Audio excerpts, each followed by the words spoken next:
It goes to show, though, that, Eliza Kassan controls the media, and whoever controls the media to the extent that Eliza Kassan does is ridiculously powerful. Those are the things that can change the world, change people's minds, their perspectives, start wars, and, it just amazes me how information is power. Pen is mightier than the sword kind of thing.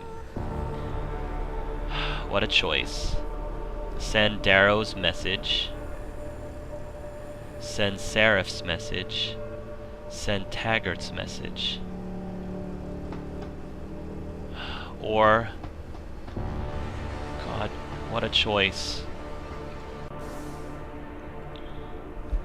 Decide which truth, quote-unquote, to broadcast. The world needs to know what's happened here, but what explanation should I give? Darrow's truth? Seraph's dream? Taggart's vision? Or no explanation at all?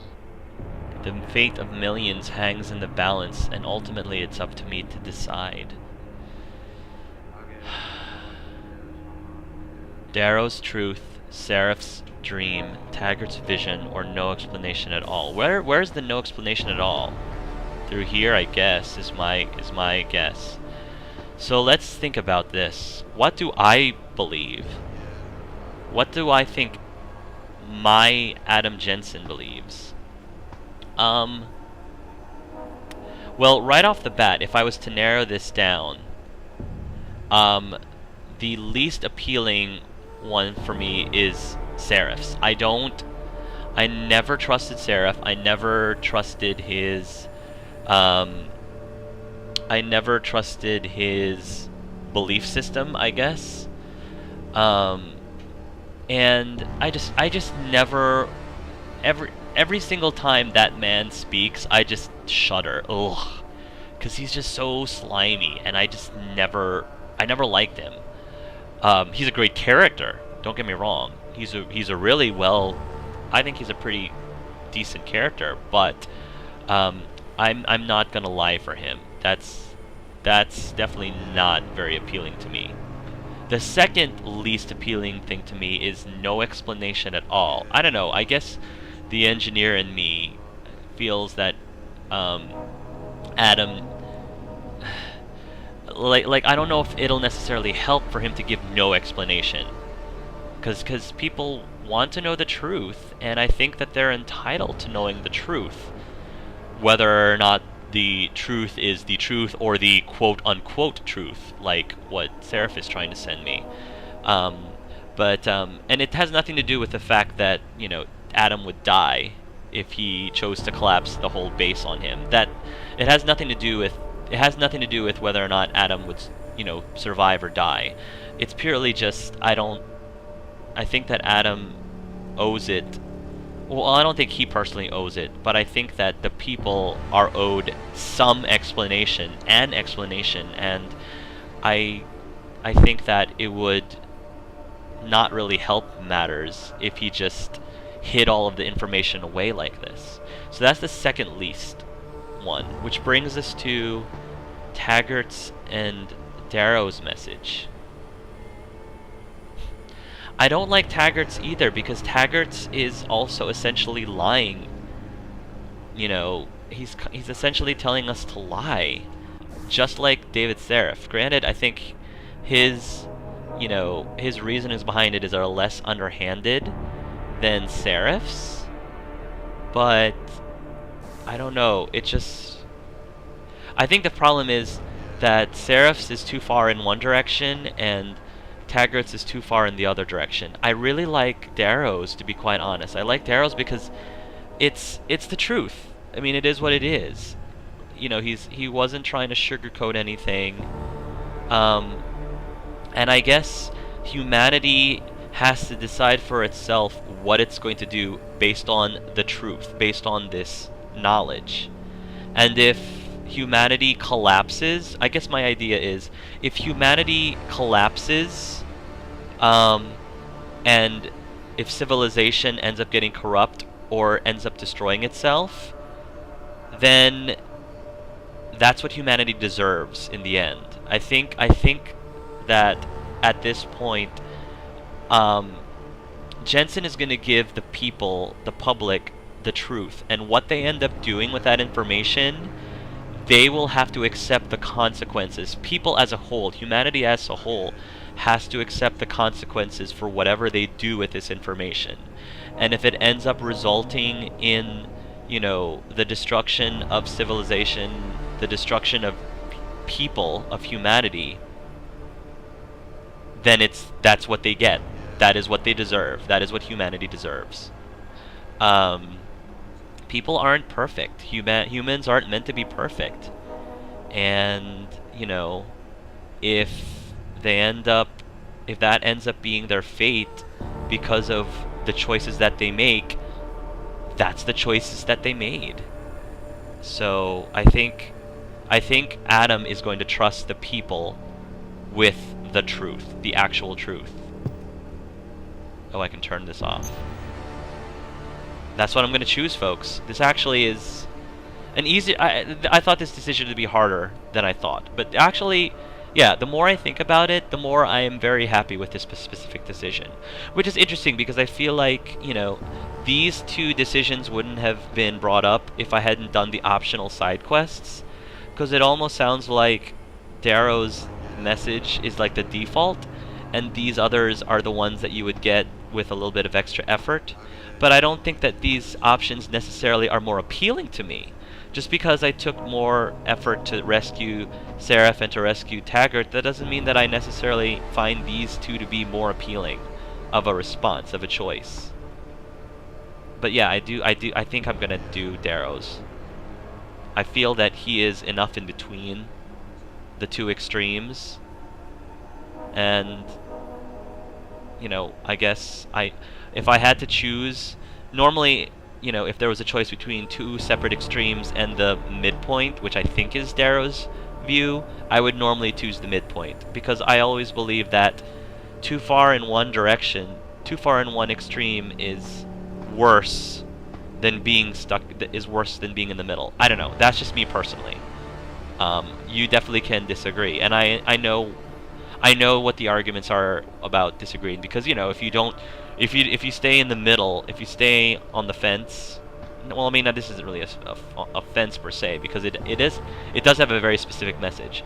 But I feel like if you stay in one wing versus the other, then the argument is you end up not actually making a decision.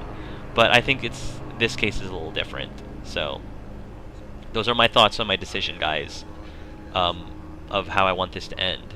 So let's do it. If you do this, the unadulterated truth in Darrow's confession may well convince mankind to cast all science and technology aside, to ensure that future generations grow up free and whole. Are you sure this is your choice? Yeah. Whatever people's consequences are, whatever people choose, the consequences that they earn are their own. And, hopefully the consequences are good. Hopefully the consequences are better than we could ever thought. And if not, it is their choice, their ultimate choice to do what they will with the truth, with the information that they get. So yeah, let's do this. So be it then.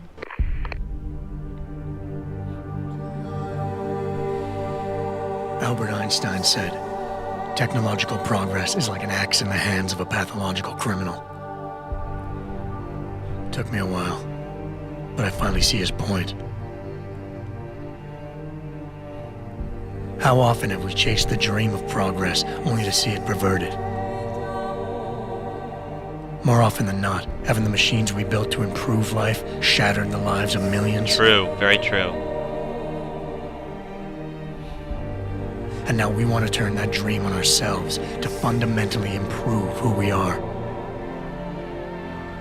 Experience has shown me how dangerous that can be. Yeah, I agree.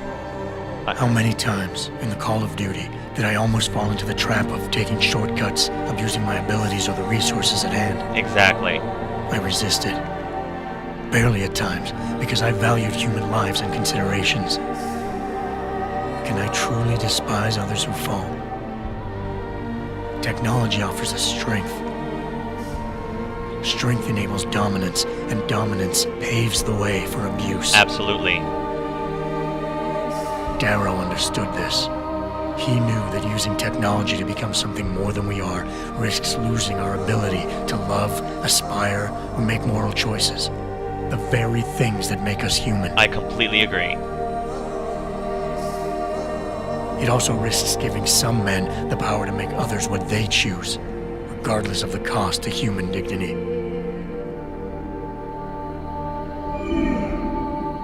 The suffering Darrow inflicted is not the end of the world. It is merely the seed for change. Right. And change never comes without pain.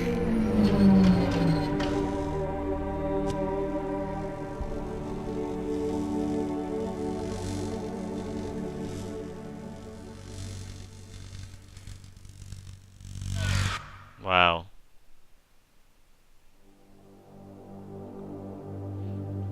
Whoa. Alright, everybody. That was it. Deus Ex Human Revolution. Oh wow. They've got the team here. That's really cool. Some of those guys are pretty good looking. I'm not gonna lie. That was the first thing I noticed. Like, some of those guys are pretty kind of hot. Cute, hot, or, you know.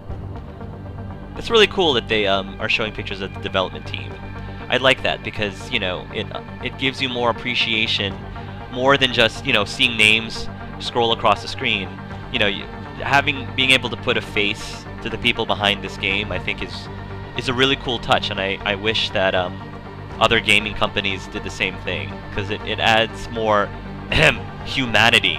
Add more humanity to this project, if I want to use, like, you know, some of the underlying themes with Deus Ex Human Revolution. So I was very satisfied by my ending, guys. Listening to everything that Jensen said was exactly along the lines of what I was thinking, and what I was thinking for my Adam Jensen. So I'm very happy with my ending. Extremely happy. I guess I'm gonna have to take a look at and see what all the other endings, what happened with all the other endings. But I'm very, very satisfied with this being my canon, quote-unquote canon ending for my Jensen. So my thoughts on the game. There are definitely some really cool things going on with Deus Ex. I mean, I haven't played any of the other Deus Ex games, but I liked the deep universe. I love all of the... It definitely is a game that made me think a lot. Like, made me think about evolution of mankind and technology, and how morality plays into that, if it should play into that. That's a great picture. And it's, you know, it was definitely very fascinating listening to even all of the NPC characters just talk about the stuff and all of the different issues that go into, you know, augmentation and other things like that. So yeah, for that, I definitely thought that this game excelled well with what it set out to do in terms of, you know, incorporating those role-playing elements and helping you to make, you know, that final decision at the very end. Where do you stand on this specific issue? Because I was just going back and forth on the issue. Like, I don't think I really was completely set on one side of the coin or the other. And I think that because of that, because I was torn, that the programmers and the writers did their job correctly. Because I think that if you are able to craft a story and able to craft a situation where you have two opposing sides and you can't completely, if you're able to see both sides and you can't completely applaud or fault each side, you know, if you're able to do that as equally as possible for the player, then you have succeeded very well. You have succeeded extremely well. And that's what I like about, I guess, about the storyline and this universe. in this specific game. I'm sorry again that Farida Malik didn't survive. Like I said, I mean, I played through the game blind and made the decisions that I did. I chose to listen to her and just run off. She told me to run off, and I ran off, and maybe I should have stayed behind and tried to shoot down the soldiers, but it is a perfectly valid it's a perfectly valid choice, I think. And like I said, the gravity of her death just made the plot that made the story that much more intense and that much more meaningful. The fact that we did lose her. I kind of wish that the ending touched on what happened with Jensen and Megan Reed, because I feel like maybe they might be able to rekindle things after all of this is going. I was really worried that Megan was like completely, in cahoots with the big bad. There really wasn't a big bad in this story, and I kind of like that there wasn't like this villain. It was just differing ideals.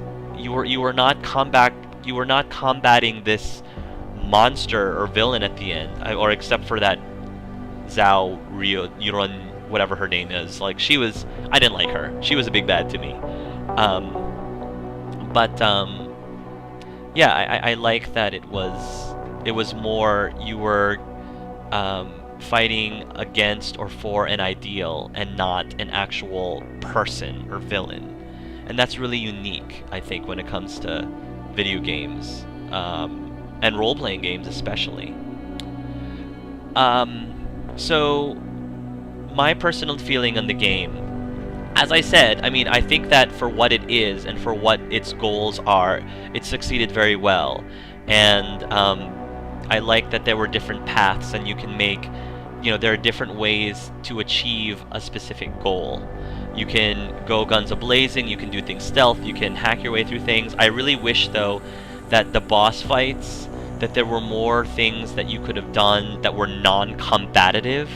Like, maybe you could have hacked the security system in order to bring up a robot that helped you fight the boss, for example. Or maybe, I don't know, I just felt like, for someone who, like me, who tried to avoid combat as much as possible because that's just how my character would be. Not that he's a pacifist, but I would, I think he's less about brute strength and more about wits and finesse and outwitting someone using his skills, his non-combative skills, and less about, trying to shoot someone until they go down. So I kind of wish that they had focused more on doing that. So I guess that's one of my major criticisms about the game. In terms of how much I enjoyed the game, you guys might be really surprised. I actually did not enjoy this game as much as I thought I would. I didn't think it was a bad game, and I didn't dread. Don't get me wrong, I didn't dread playing it. It's just, it never. All these pictures of people like asleep. It wasn't a game that I couldn't put down. Like Mass Effect 3, Dragon Age Origins, Telltale's The Walking Dead. Those were all games I could not put down. Like, whenever I had any free time, I would be, dying to continue playing the game and keep playing it as much as I could until I eventually beat them. I didn't feel that at all with Deus Ex. Deus Ex was a game that, I would play for about an hour or two, and after that I was like, okay, well, that was fun, and then I would be like, I think I'm good for I can put this down and come back to it in a week. It wasn't I can put this down and come back to it, the next day. It was more, I'll come back to this in about a week, maybe 2 weeks, and I was trying to figure out why that was. Why is it that I wasn't so much into this game as I was with others? Because on paper, it sounds like my kind of game, because it's got, very deep role-playing aspects. It's got some, moralistic choices, decisions. It's got multiple paths to the same goal. Like I said, it's got a lot of things about it that I thought I enjoyed in the game, and I do enjoy those aspects in the game. And then I figured out what it was. I figured out what it was about this game that was missing, that prevented me from going from liking the game to absolutely loving and being obsessed with the game.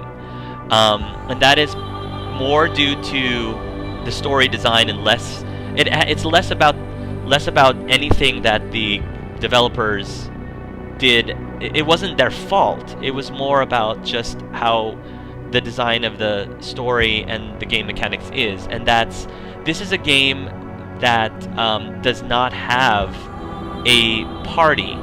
You have a solo character who has, as a supporting cast, but you don't travel around with a party like you do in like Dragon Age Origins and Mass Effect. And why is that important to me? Why is that a big component that I like in games? It's because of the social aspect. I'll get to that. Hold on. You worry too much, Morgan. There's nothing we can't manage given time. She's here. I have to cut this short. Keep going through the wreckage. Maybe we'll find something we can use for the Morpheus initiative. Come in. Dr. Reed. Ooh. We're so pleased you decided to join us. Where else could I go? No regrets, my dear. As Ariadne told Theseus before he entered the Minotaur's labyrinth, always forward, never left or right. You'll be very interested in our current project. We're breaking new ground. Yes, the nanite-virus chimera is quite intriguing. I'm looking forward to seeing the hybrid project up close, Mr. Page. And so you shall. But please, call me Bob.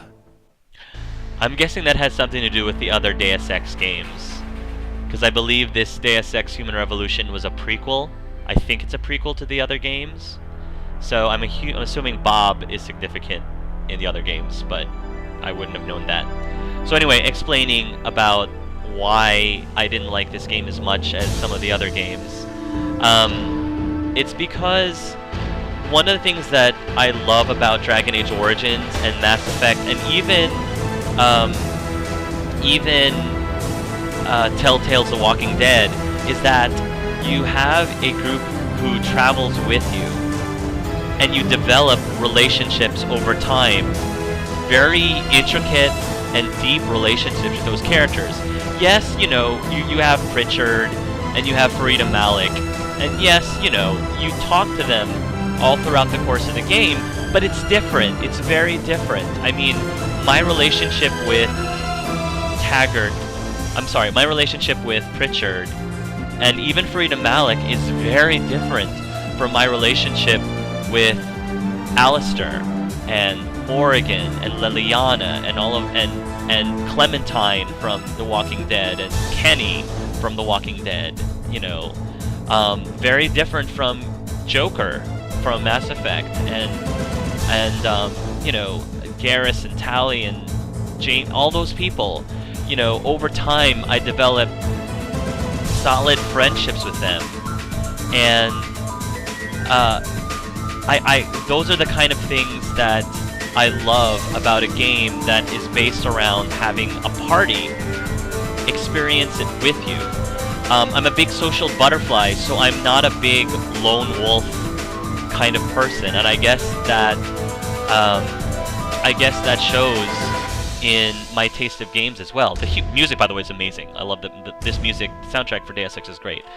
But yeah, I think that's kind of why I'm not as big into games that are traditionally extremely popular to the general public. Like Skyrim, I thought, Elder Scrolls Skyrim, I thought was okay. Yeah, just okay. A lot of you are probably screaming because I'm sure many of you are Skyrim fans. But, it was fun.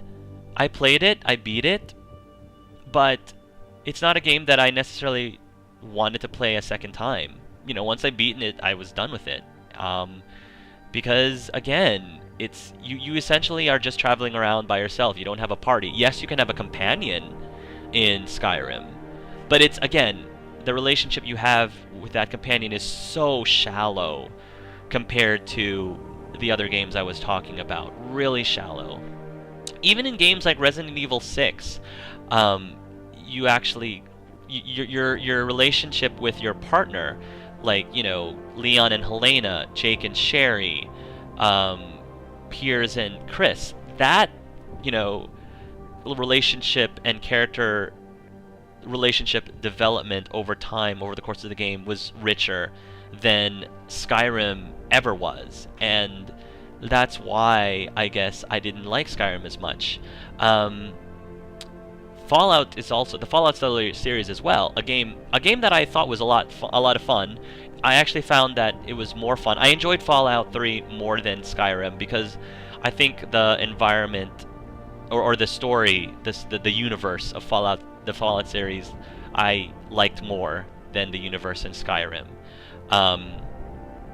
But again, you know, it was a game. Fallout was a game that I only played.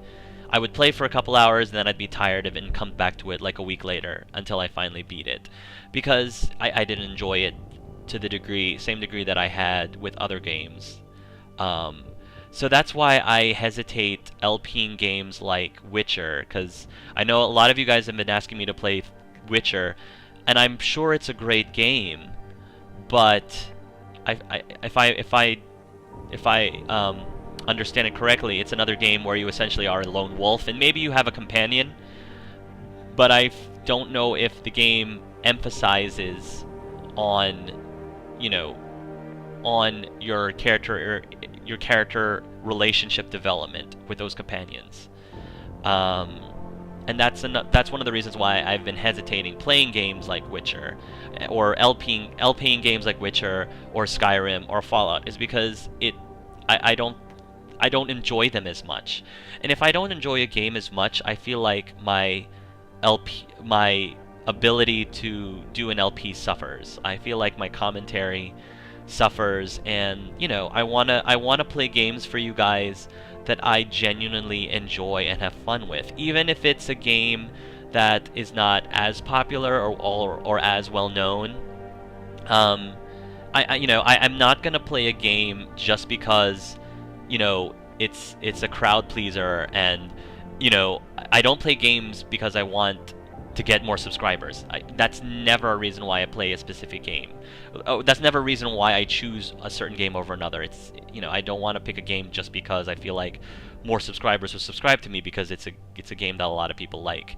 And I'll never do that because, you know, there are plenty of other LPers out there who legitimately love games like Skyrim or Witcher, and I'm sure they would do a far better job LPing it than I would. So I'm just going to stick to my strengths and stick to the games that I really enjoy.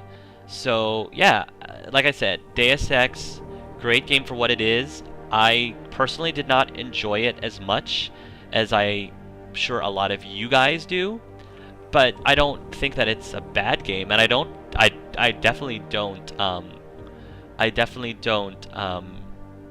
regret playing it. Thank you guys so much for those of you who suggested I play it. It was a great experience. But I think in the future, after playing this game, I know I have a better grasp of the kind of games that I really do want to LP and that I really can sink my teeth into, and thus provide you guys with a better LP experience. So those are my thoughts.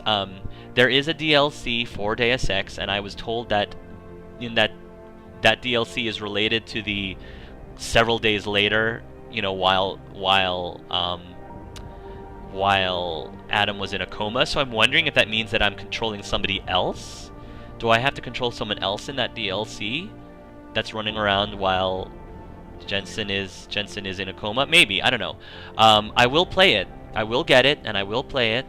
But I'm going to take a break from Deus Ex for the time being, just like I took a break from Dragon Age Origins after I beat it. Because I do want to focus on other games. I am playing Dragon Age Awakening right now, and I want to also get back into my Earthbound VA Let's Play as well, and focus on that. So those are a couple of things that you guys can look forward to, hopefully. But yeah, so that's basically my my personal thoughts and analysis on this specific game.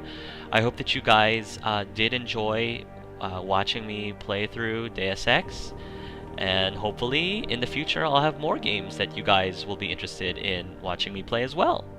So, as always, thank you so much for taking the time to watch my videos, folks. And until next time, love yourselves and love each other.